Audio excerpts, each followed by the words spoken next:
உக்கிரப்படை சக்திப்படை கட்சி பதிச்சொக்க பெருமாளுக்கு அற்றைக்கிரை தேடி என துவங்கும் காஞ்சிபுரம் திருப்புகழ். காஞ்சிபுரம் கற்றார் தொழும் காஞ்சி வரலாற்று சிறப்புடையது. மூவர் தேவாரமும் பல அருளாளர்களும் வழிபட்டு பேறு பெற்ற இத்தலத்தில் கச்சியப்ப சிவாச்சாரியாரின் கந்தபுராணம் பாடப்பெற்றது. இங்குள்ள குமரக்கோட்டம், ஏகாம்பரேஸ்வரர் கோவில், காமாட்சியம்பிகை கோவில், கச்சபேஸ்வரர் கோவில், கச்சிமேற்றளி ஆகிய அனைத்து திருக்கோயில்களில் உள்ள முருகப்பெருமானையும் அருணகிரியார் போற்றியுள்ள திருப்புகழ் பாடல்கள் 44 உள்ளன. கச்சிப்பதி பாடல்கள் வல்லோசி சந்தத்திலே அமைந்துள்ளது குறிப்பிடத்தக்கதாகும்.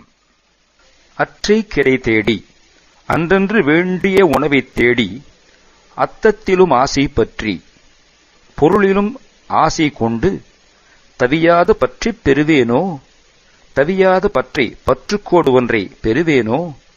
வெற்றி கதிர்வேலா, வெற்றியே விளங்கும் ஜோதி வேலனே, வெற்பை தொலை சீலா கிரௌஞ்சமலையைத் தொலைத்த பரிசுத்தனே, கற்றுற்றுணர் போதார் கற்று தியானித்து உணரப்படும் ஞானஸ்வரூபனே, கட்சிப் பெருமாளே, காஞ்சிபுரத்தில் அமர்ந்திருக்கும் பெருமாளே, ஆசை பற்றித் தவியா